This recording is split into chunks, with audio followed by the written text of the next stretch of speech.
기도하는 자에게는 기적이 일상이 되는 흥미진진한 이야기, 브람스테트의 기적 소개합니다. 우리 교회 지하에는 200평 규모의 큰 식당이 있다. 300명이 동시에 앉을 수 있고 벽면에는 동양식 무늬를 넣어 누가 봐도 독특하고 훌륭한 인테리어라고 감탄한다. 그러던 어느 날 우리 교회의 자랑거리였던 그 식당이 물에 잠기고 말았다. 갑작스런 집중호우로 물이 식당 안으로 들어와 가구랑 양탄자가 모두 젖어 못쓰게 됐다. 건축물 보험에 들어있던 보험회사에 연락해서 수리비를 보상해 줄 것을 요구하자 대답은 황당했다. 외부에서 들어온 물에 의한 손해라 배상을 해줄 수 없다는 것이다.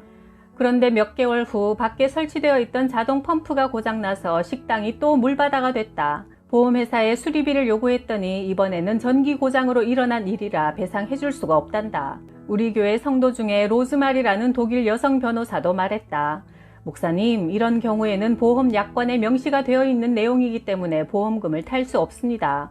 억울하시겠지만 잊어버리세요. 그러나 남편의 생각은 달랐다.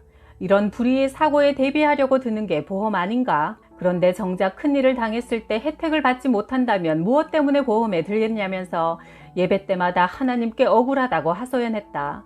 하나님, 우리 교회 식당을 예전처럼 아름답게 만들 수 있도록 수리비로 10만 마르크 5천만 원을 주세요. 그렇게 기도하기를 6개월, 기도는 하루도 빠짐없이 매일 계속됐다. 독일 보험회사가 이런 경우 보상을 해줬던 전례가 전혀 없다는데 도대체 언제까지 이 승산 없는 싸움을 계속할 것인가 하는 회의가 들어 나는 보다 못해 남편에게 말했다. 여보, 제발 그런 미련한 기도 좀 그만해요. 변호사 로즈마리도 그건 절대 이루어질 수 없는 미련한 기도라고 잘라 말했다. 그래도 남편의 고집은 막무가내였다. 그 일이 있은 후 7개월째 물난리가 또 일어났다. 보일러실 수도꼭지가 열려있어 물이 3일 동안 계속 흘러넘친 것이다. 이건 기계 고장이 아니라 누군가의 실수였기 때문에 보험회사에 연락도 할 수 없었다. 너무나 기가 막혀 하나님, 도대체 이 일을 어떻게 해야 합니까? 펑펑 울면서 하나님께 하소연하고 있는데 갑자기 눈에 번쩍 뜨이는 게 있었다. 수도관 연결 부위에 아주 미세한 구멍이 하나 뚫려 있고 그 구멍을 통해 물이 새고 있었다. 물론 아주 작은 구멍이라 그곳을 통해 3일 동안 물이 아무리 많이 새어나와도 한 양동이도 안 되는 양일 것이다. 하지만 그걸 보는 순간 사진을 찍어야겠다는 생각이 들어 그 사진을 보험회사에 보냈더니 기적이 일어났다. 그동안 그토록 까다롭게 굴던 보험회사가 어떻게 그 조그만 구멍에서 물이 흘러 그 넓은 지하 식당을 다 채울 수 있냐며 토를 달 법도 하건만 그 사진 한 장으로 아무 말 없이 간단히 보험 처리를 해준 것이다. 우리는 10만 마르크 5천만 원을 보상받게 됐다. 1년 전부터 남편이 기도해온 액수 그대로였다. 그 후부터 나는 남편이 아무리 불가능해 보이는 일을 놓고 기도하자고 해도 그것을 절대 미련한 기도라고 하지 않는다. 우리 교회에 이은하 자매가 새로 등록했다.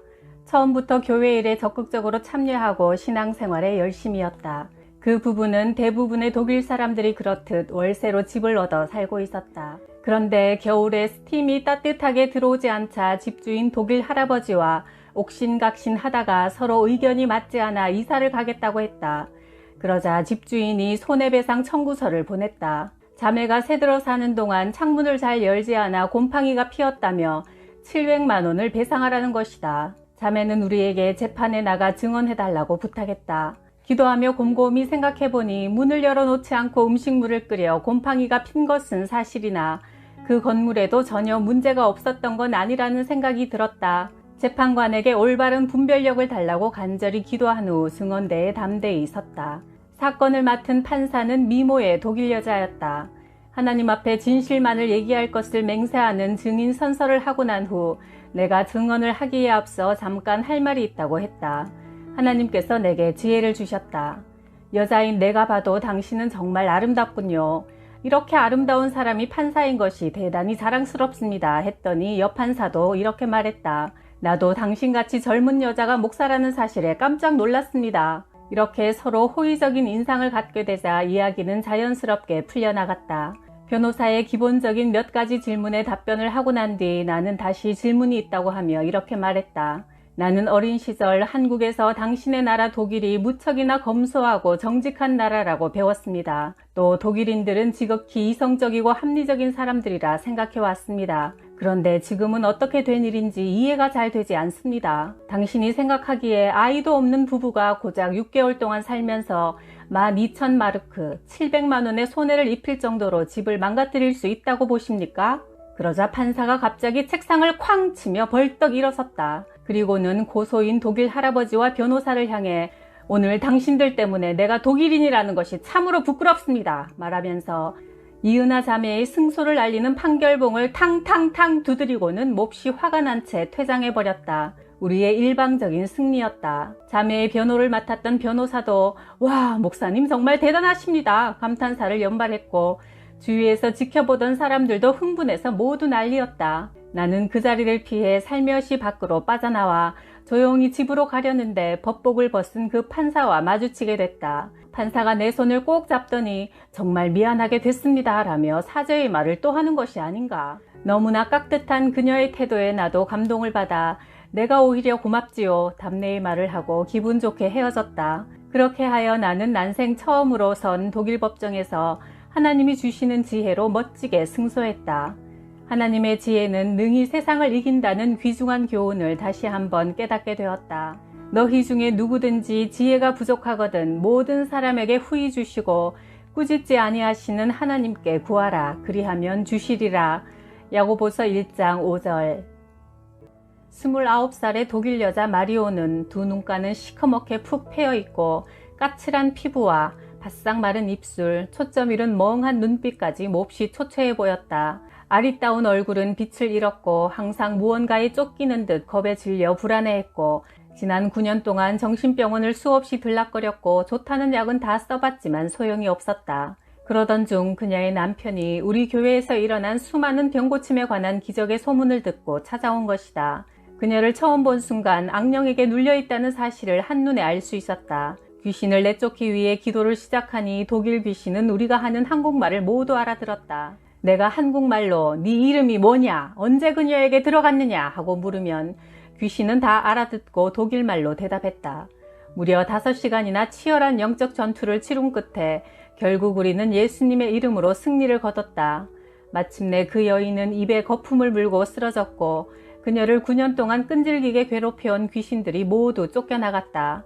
독일 귀신이든 한국 귀신이든 예수 그리스도의 이름으로 명령하면 다 쫓겨나간다. 예수 그리스도의 이름에 능력이 있기 때문이다. 예수님은 2000년 전 십자가에 달려 돌아가셨다가 부활하심으로 마귀와의 영적 전쟁에서 완벽한 승리를 거두셨다. 전쟁에서 이미 이겼으므로 우리는 날마다 치르는 자잘한 영적 전투에서 예수 이름의 권세로 당당하게 악령을 내어 쫓을 수 있는 것이다. 독일에는 마리온처럼 어둠의 영에 사로잡혀 고통당하는 사람들이 참으로 많다. 유난히 우울증에 시달리는 사람이 많고 정신병원마다 환자들이 끊이질 않는다. 햇볕이 나는 화창한 날이 며칠 되지 않고 1년 내내 날씨가 흐리고 음산한 탓도 있겠지만 내 생각으론 2차 대전 때 히틀러가 죄 없는 유대인을 너무나 많이 학살했기 때문이 아닌가 싶다. 이처럼 어둠의 영에 시달리고 있는 이들에게는 예수 그리스도의 이름만이 참 평안과 기쁨을 줄 수 있는 진정한 구원자임을 다시 한번 느꼈다.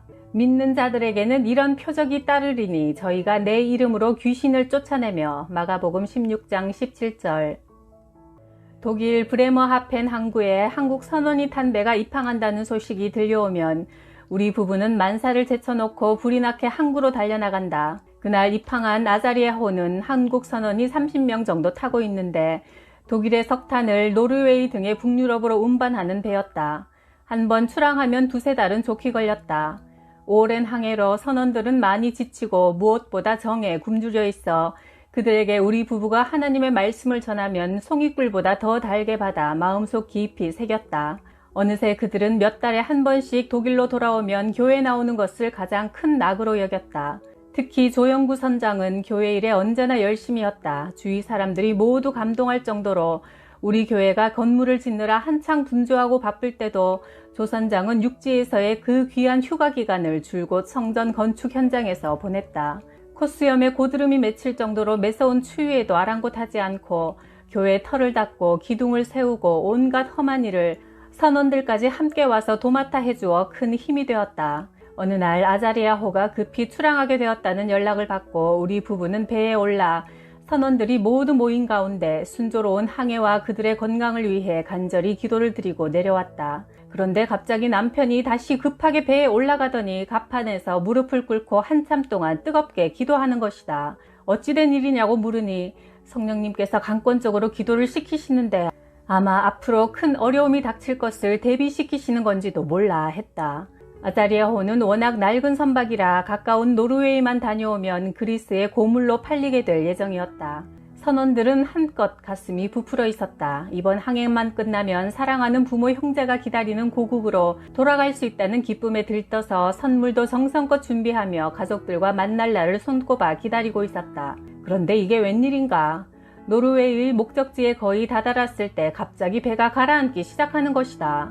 바람 한 점 없는 항해를 하기엔 더없이 맑고 쾌청한 날씨에 목적지를 바로 눈앞에 두고서 이유도 없이 배가 가라앉다니 도무지 영문을 모를 일이었다. 다행히 구조 헬리콥터가 신속히 출동해 선원들은 무사히 구출되었고 가족을 위해 정성껏 준비한 선물까지 하나도 남김없이 다 가지고 나올 수 있었다. 항상 기도하며 하나님의 일에 열심이었던 선장과 선원들은 손끝 하나 다치지 않았다. 우리는 다들 아자리아호가 느닷없이 가라앉은 이유를 의아해 했는데 거기에도 하나님의 놀라운 계획과 깊은 뜻이 숨어 있었다. 그리스의 고물로 헐값에 팔 수밖에 없었던 배가 그 사고로 인해 엄청난 보험금을 받게 된 것이다. 이 일로 조영구 선장은 하루아침에 어마어마한 부자가 되고 말았다. 그런 놀라운 일이 있은 후 선원들 중에 유일하게 불교를 믿는다며 함께 기도하고 예배드리기를 거부했던 조리장에게서 전화가 왔다. 목사님, 하나님이 정말 살아계신가 봐요. 저도 하나님을 믿겠어요. 이제부터 저도 교회에 열심히 나갈 겁니다. 목사님, 그동안 저를 위해 기도해 주셔서 정말 감사해요. 내가 너를 지명하여 불렀나니 너는 내 것이라. 물이 너를 침몰치 못할 것이며 불꽃이 너를 사르지도 못하리라. 이사야 43장 1절 2절.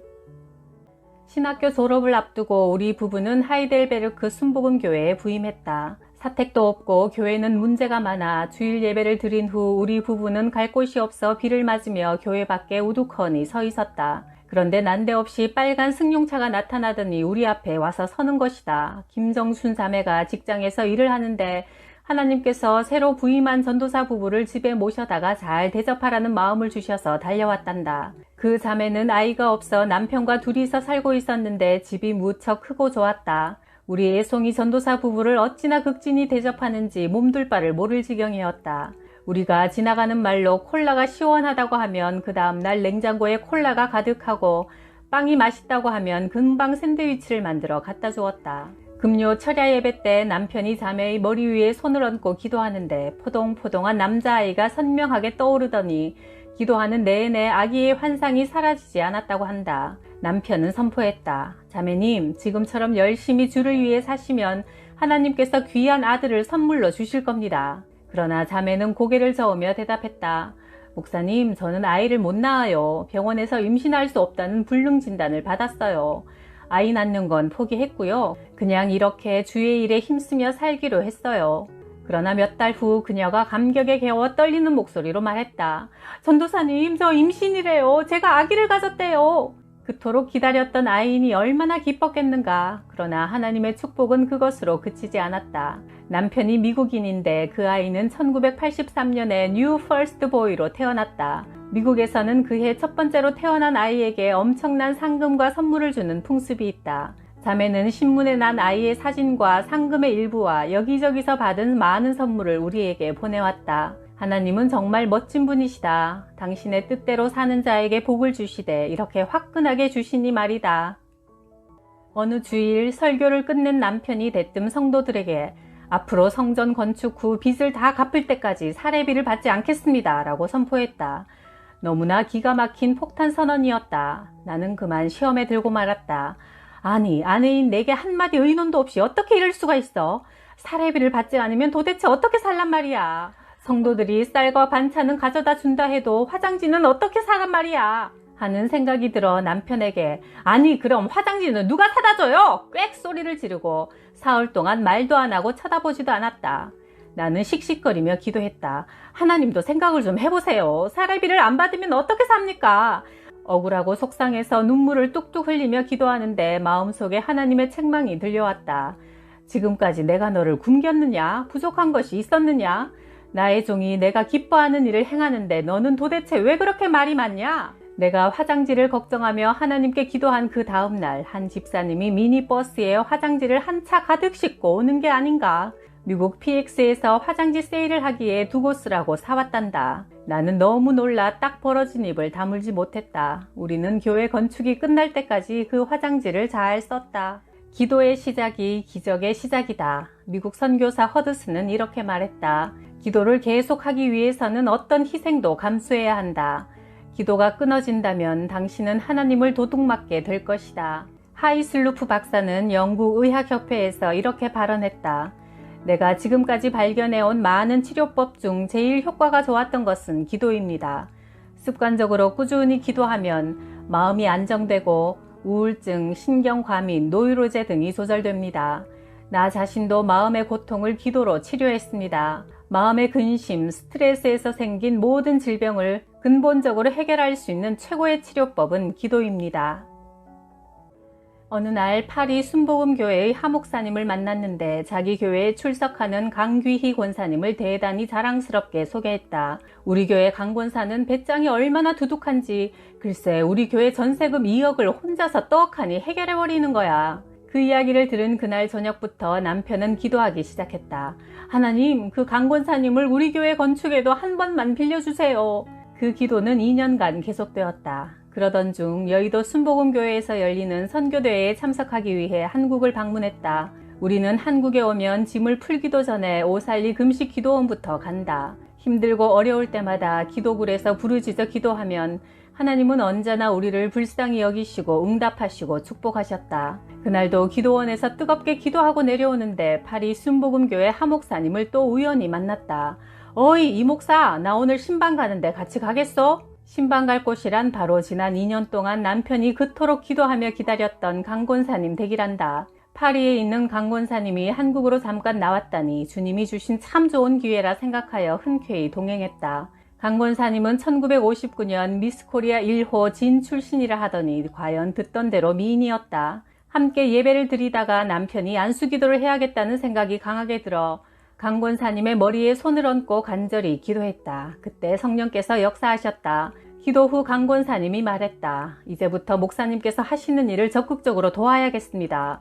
마음속에 그런 생각이 불일 듯 일어나니 성령님이 주시는 마음인가 봐요. 그 후 강 권사님은 우리 교회의 건축 헌금으로 48만 달러 5억을 드렸다. 남편이 2년 동안 부르짖었던 그 기도가 드디어 응답된 것이다. 강 권사님도 하나님의 뜻에 순종하여 거금을 헌금으로 드리고 난 후 큰 축복을 받은 사건이 일어났다. 한국의 경부선을 고속 전철화한다는 계획이 확정되어 그 공사를 따내기 위해 프랑스, 독일, 일본 세 나라가 경쟁하게 되었다. 강 권사님은 프랑스 측 협상 창구로 한국과 교섭을 맡았고 우리에게 프랑스 떼제베가 결정될 수 있도록 기도해달라고 부탁을 해왔다. 우리는 모든 성도가 그 문제를 놓고 작정 기도를 했다. 그런데 하루는 남편이 예사롭지 않은 꿈을 꾸었다. 강 권사님이 백마를 타고 프랑스 대통령이 있는 엘리제 궁으로 함께 들어가더란다.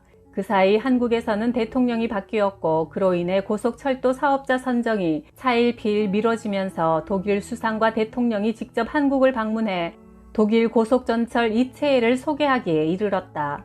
그 결과 독일에 대한 좋은 이미지가 확산되고 전세가 역전되어 강 권사님 측이 수세에 몰리는 분위기가 조성됐다. 자칫하면 독일 2체로 고속철도 사업자가 결정될 것 같았다. 하지만 강 권사님과 우리는 끝까지 포기하지 않고 하나님께 도우심을 간구하는 기도를 드렸다. 그러던 어느 날 강 권사님이 아주 허탈한 목소리로 전화했다. 목사님, 다 끝나버렸어요. 신문 보셨죠? 독일로 결정될 확률이 99%나 된대요. 이제 모두 끝난 일이니 그것을 놓고 기도하는 헛수고는 그만하셔도 될 것 같아요. 그때 남편이 말했다. 아닙니다, 권사님. 분명히 프랑스가 고속철도 사업자로 선정될 테니 두고 보세요. 우리 하나님은 단 1%의 가능성으로도 얼마든지 역전시킬 수 있는 분입니다. 분명히 권사님 측이 승리할 겁니다. 전능하신 하나님께 믿음을 갖고 계속 구하십시오. 분명히 우리의 합심 기도를 응답해 주실 겁니다. 하지만 강 권사님은 그저 자신을 위로하기 위한 말이려니 생각했다. 일주일 후 강 권사님이 감격에 겨워 떨리는 목소리로 전화를 해서 외쳤다. 목사님, 떼제베가 이겼어요. 떼제베가 이겼다고요. 고속철도 사업자가 프랑스로 결정되는 순간 제일 먼저 우리에게 전화하는 거라며 감격스런 승전보를 전해왔다. 역시 우리 하나님은 역전의 명수시다. 모든 사람이 불가능하다고 해도 하나님은 포기하지 않고 끝까지 기도하는 우리의 믿음을 보시고 엄청난 기적을 베푸시는 전능한 분이셨다.